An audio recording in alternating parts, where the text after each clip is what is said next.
Sir కింద sir America నుంచి లైన్లో ఉన్నారు. సారా? హే, మళ్ళీ వస్తాను, పట్టుకో.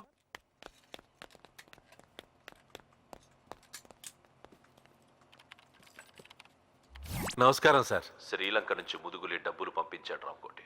అందేసిందా సార్? 2 కోట్లు తగ్గిందేంటి? అంటే అంటే డాలర్ రేటు తగ్గింది కదా సార్.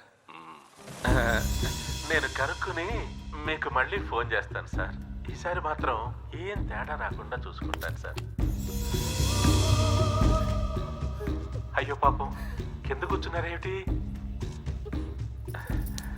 మేడం గారు ఎవరు సార్? సర్వెంట్. నా ఉంగరం పోయింది, అడిగితే తెలీదని అబద్ధం చెప్పింది. మొన్న అస్కర్ అడ్డాలో గొడవేంటి? అదే చిన్న గొడవే కదా అని. తప్పు రామకోటి. చాలా రోజుల క్రితం నీలాగే బలి అనే ఓ చక్రవర్తి ఇండియాని రూల్ చేసేవాడు. ఆయనోసారి ఏదో చిన్న ఫంక్షన్ చేస్తుంటే ఓ బుడ్డాడొచ్చి 3 అడుగుల నేలడిగాడు. గొడుగేసుకొచ్చి అడిగాడు కదా అని సరేనన్నాడు బలి.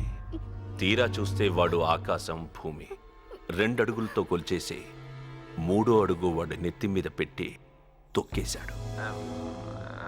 అలా బలి వాడి చేతిలో బలైపోయాడు. ఇది కూడా భగవద్గీతేనా సార్? కాదయ్యా, భాగవతం. బాపు అని మంచి కుర్రాడు, బాతిస్తున్నాడు.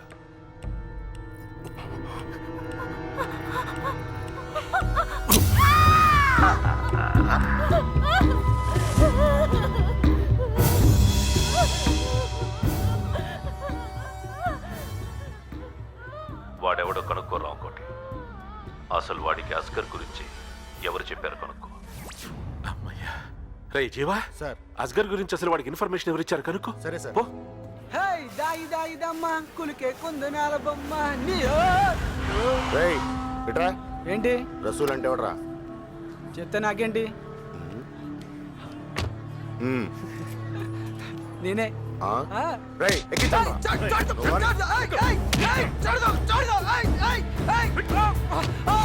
నువ్వు వస్తానంటే నేను వద్దంటానా, నువ్వు వస్తానంటే. ఆహా, ఏంటక్క చిక్కిపోతున్నావు? గిరాకీలు లేవా? ఎక్కువైనరా? ఆహా, అందుకేనా మంచి ఊపు మీదన్నావు.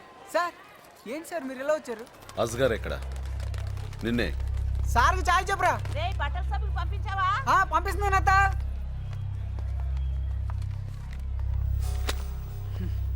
ఇంకెక్కడ గారు సార్, మీ దెబ్బకి అడ్రస్సే మార్చేశాడు. ఎక్కడికి వెళ్ళి ఉంటాడు? రామ్కోట్ అని ఓ పెద్ద చేప ఉంది సార్. సరుకు అక్కడి నుంచి వస్తుందని అంతా అంటారు. నేను ఎప్పుడు వింటమే కానీ చూడలేదు సార్. బహుశా ఆడి దగ్గర ఉండదు సార్. వాడెక్కడ ఉంటాడు? తెలియదు సార్. కావాలంటే ఇంకొంచెం టైం తీసుకో. నిజంగానే తెలియదు సార్.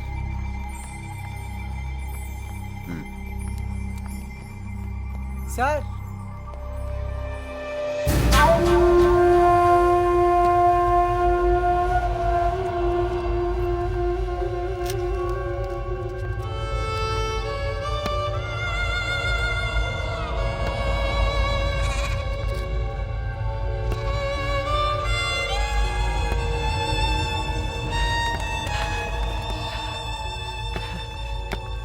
రసూల్?